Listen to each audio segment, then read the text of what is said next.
Salam sejahtera dalam kasih Kristus. Jumpa lagi dengan saya, Pendeta Don Walandungo. Mari kita belajar bersama dari kitab Filipi, pasal 1 ayat 12 sampai ayat yang ke-26.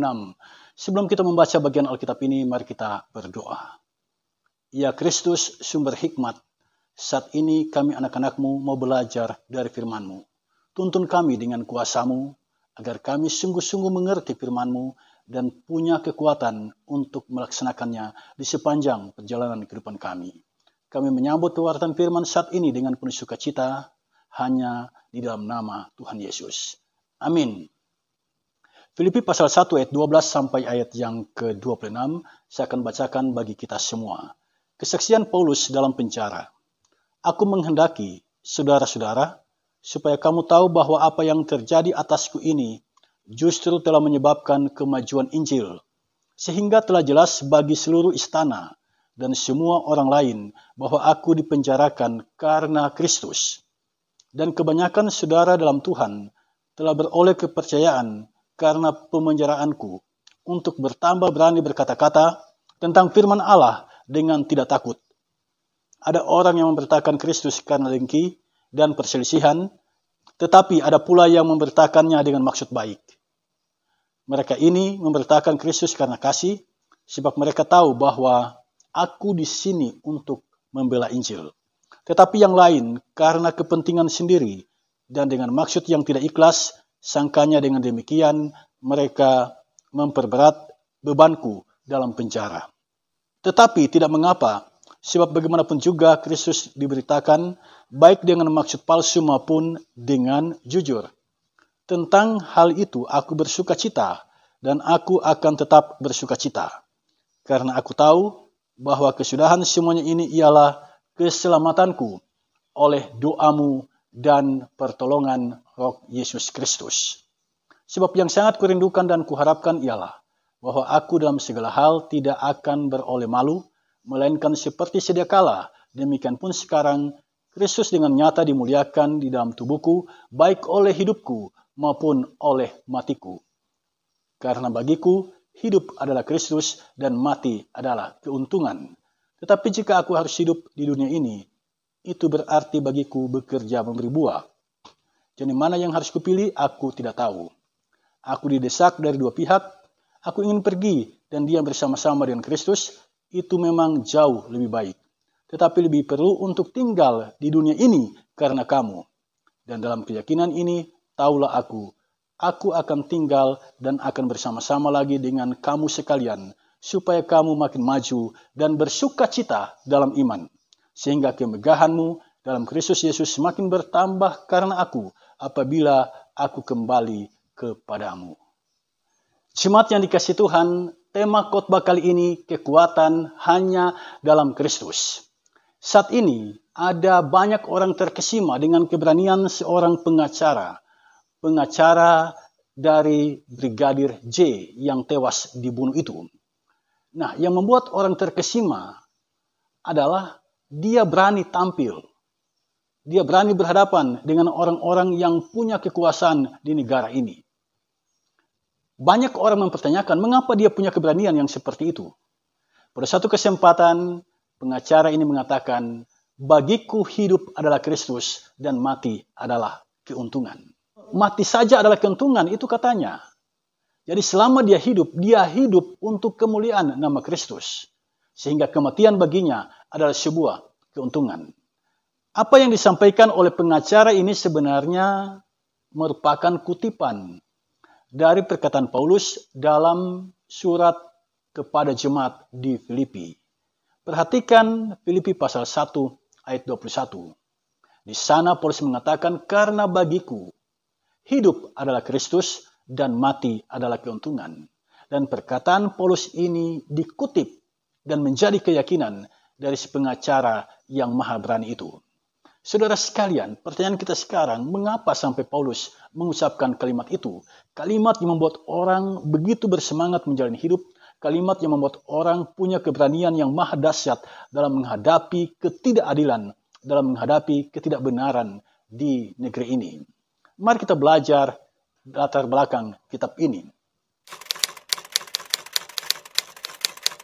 Jemaat Filipi Kata Filipi sebenarnya berasal dari nama Raja Makedonia, Filipi II, ayah dari Alexander Agung. Nah, raja ini diabadikan namanya menjadi nama kota, dan kota itu disebut kota Filipi. Dia berada di daerah Makedonia, benua Eropa. Paulus datang ke sana karena dia mendapatkan penglihatan. Ada orang yang memanggil dari daerah Makedonia, memanggil dia agar menyeberang ke sana. Itu dapat kita baca dalam kitab Kisah Para Rasul. Dari Troas, pada akhirnya Paulus memutuskan untuk pergi ke daerah Makedonia, dan tempat yang dia pilih untuk memberitakan Injil adalah Filipi. Paulus menulis surat kepada jemaat ini pada tahun 63 Masehi. Ini adalah jemaat yang didirikan oleh Paulus dalam perjalanan misinya yang kedua. Jemaat ini dibangun oleh Paulus bersama dengan 3 temannya, Lukas, Timotius, dan Silas. Hingga pada suatu ketika Paulus dipenjara. Pada tahun 63 Masehi, dari dalam penjara di kota Roma, Paulus menulis surat Filipi ini. Dalam Filipi 1 ayat 13, Paulus menyebutkan alasannya mengapa sampai dia dipenjara. Semuanya karena Kristus. Artinya dia dipenjara karena membela Injil Yesus Kristus. Saudara, saat Paulus berada di penjara, jemaat Filipi sangat memperhatikan Paulus. Mereka memenuhi kebutuhan Paulus, mereka memberikan bantuan kepada Paulus, dan yang membawa bantuan itu adalah seorang laki-laki yang bernama Epaphroditus. Dialah yang membawa bantuan dari jemaat Filipi, diberikan kepada Paulus yang saat itu berada di dalam penjara. Paulus berterima kasih atas pemberian itu, dan karena itu Paulus menulis surat ini. Dia melaporkan bagaimana kehidupannya di sana, dan dia menghibur jemaat yang kala itu mulai putus asa karena mereka merasa bahwa Paulus akan tinggal lama di dalam penjara. Nah, ketika jemaat mulai putus asa, mulai pesimis, mulai kehilangan semangat menjalani kehidupan sebagai orang Kristen, Paulus menulis surat Filipi ini untuk menghibur dan meyakinkan jemaat bahwa dia berada di penjara itu sesungguhnya memberikan kemajuan bagi pemberitaan Injil, memberikan dampak positif bagi pemberitaan Injil. Sebab para pekabar Injil pada akhirnya termotivasi untuk berani menghadapi tantangan, bahkan penjara, resikonya mereka siap menghadapinya. Nah, saudara sekalian, sekarang mari kita lihat teks bacaan kita saat ini. Ayat 12 sampai ayat yang ke-14, Paulus menyampaikan kepada jemaat bahwa dia berada di penjara, dan karena dia di penjara inilah Injil mengalami kemajuan. Banyak orang berani berkata-kata tentang firman Tuhan. Mereka tidak takut berhadapan dengan tantangan, berhadapan dengan masalah, karena mereka tahu Paulus berani menghadapi tantangan, Paulus berani mengambil resiko, Paulus berani menderita di penjara karena Injil Yesus Kristus yang dia beritakan. Kemudian dalam ayat 15 sampai ayat yang ke-19, di sini kita mendapatkan sebuah pelajaran yang menarik. Ternyata tidak semua orang memberitakan Injil itu punya motivasi yang baik. Ada orang yang memberitakan Injil karena dengki dan perselisihan. Ya, karena dengki pada seseorang, jadi Injil yang dia beritakan itu merupakan pelampiasan kedengkiannya terhadap seseorang. Karena berselisih dengan seseorang, maka Injil itu dia gunakan untuk menyerang orang yang berselisih dengan dia. Motif pekabaran Injilnya adalah dengki dan perselisihan. Ini merupakan catatan penting bagi kita. Jangan sampai kita terjebak dalam praktik pekabaran Injil yang seperti ini. Yang kedua, perhatikan ayat 16. Ada orang yang memberitakan Injil memang dengan maksud baik. Karena kasih kepada Kristus, dia memberitakan Injil. Contohnya Paulus, Silas, Lukas, Timotius. Mereka betul-betul mengasihi Tuhan Yesus. Dan mereka memberitakan Injil karena kasihnya kepada Tuhan Yesus. Karena kasih itu begitu besar, mereka tidak takut berhadapan dengan resiko apapun. Mereka tidak takut menghadapi kematian. Kemudian perhatikan ayat 16. Di sini Paulus mengatakan ternyata ada orang yang memberitakan Injil karena kepentingan diri sendiri dan maksud tidak ikhlas. Dan ini memperberat beban Paulus. Menjadi pergumulan tersendiri bagi Paulus. Karena ini kan merusak citra dari perkabaran Injil, merusak apa yang sudah dibangun oleh Paulus. Tetapi dalam ayat 17, Paulus bersuka cita. Tetapi perhatikan ayat 18, Paulus mengatakan di sini bahwa dia bersuka cita, walaupun ada yang memberitakan Injil dengan maksud yang tidak ikhlas, ya. Walaupun ada yang memberitakan Injil karena kepentingan sendiri. Paulus bersuka cita karena Injil tetap diberitakan. Nah, sekarang mari kita lihat ayat 20 sampai ayat yang ke-22. Pada ayat yang ke-20, baik dulu maupun sekarang, Paulus mengatakan dia memuliakan Yesus Kristus. Kemudian dalam ayat 21, Paulus menegaskan keyakinannya, bagiku hidup adalah Kristus dan mati adalah keuntungan. Jadi selama menjalani kehidupan, Paulus mengkonsentrasikan seantero hidupnya hanya untuk kemuliaan Kristus. Jika itu dilakukan, maka konsekuensinya mati adalah keuntungan. Mengapa disebut keuntungan? Karena jika orang hidup dalam Kristus, maka ketika dia mati, dia akan pergi dan tinggal bersama-sama dengan Kristus. Kemudian, dalam ayat yang ke-22, Paulus mengingatkan jemaat bahwa selama menjalani kehidupan, itu berarti harus memberi buah. Sekalipun demikian, dalam ayat yang ke-23 sampai ayat yang ke-26, kita membaca di sini Paulus mengalami sesuatu yang dilematis.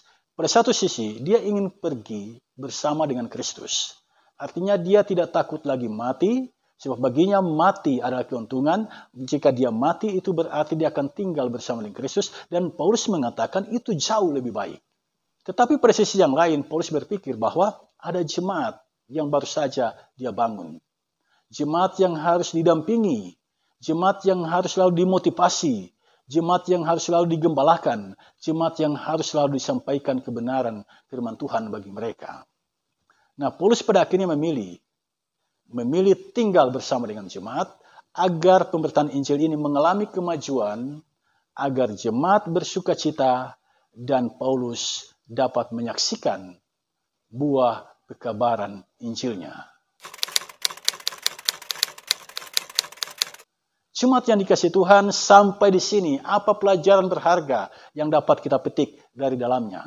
Saya mencatat beberapa hal. Yang pertama,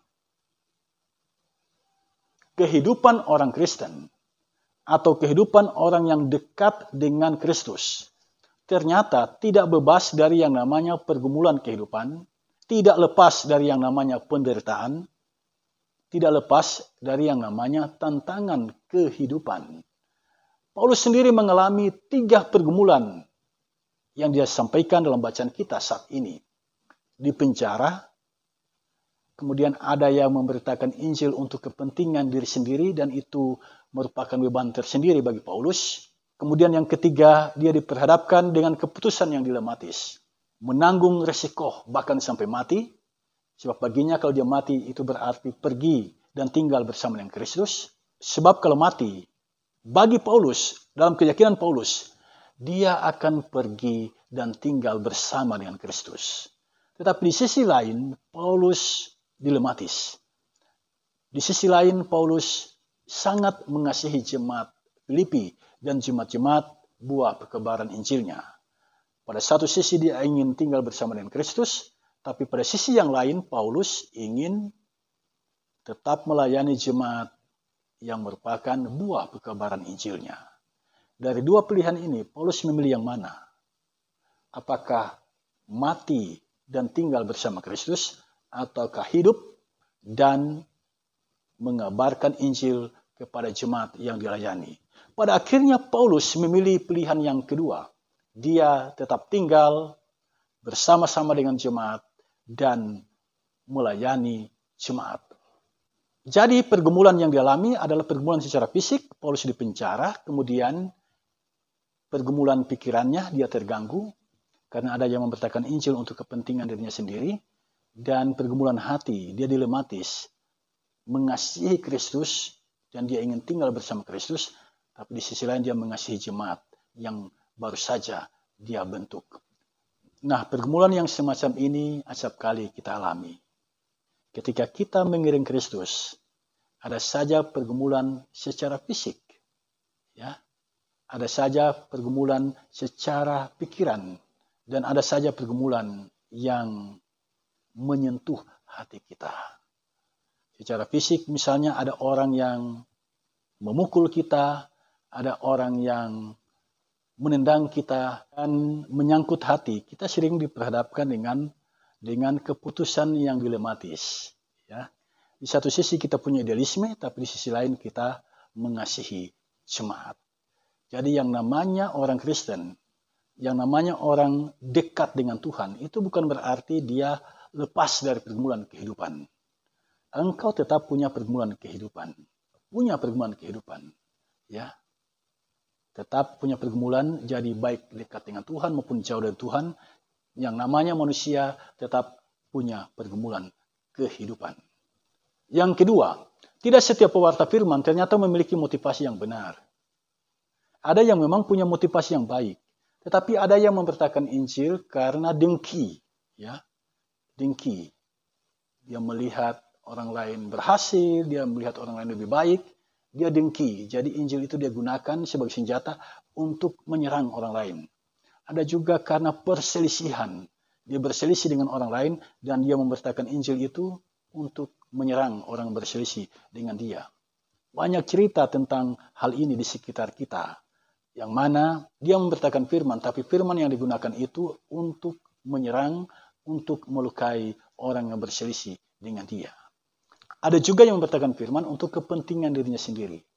Jadi firman yang dia sampaikan itu untuk melayani dirinya sendiri. Dia mengharapkan sesuatu dari situ. Dia mengharapkan ada sanjungan pujian dari manusia ketika dia memberitakan Injil. Dan ketika itu tidak dia dapatkan, dia menjadi marah dan bahkan membenci. Kemudian ada orang yang memberitakan Injil tidak ikhlas. Jadi tidak sepenuh hati tapi setengah hati. Dia berat melakukannya. Karena itu waspadalah. Sebagai majelis jemaat, sebagai gembala, sebagai pendeta di mana saja Anda berada saat ini, mari kita evaluasi pelayanan kita selama ini. Ketika kita memberitakan Injil, apakah itu betul-betul karena kasih kita kepada Kristus, ataukah karena dengki, karena perselisihan, karena kepentingan diri sendiri, ataukah karena kita tidak ikhlas melakukannya.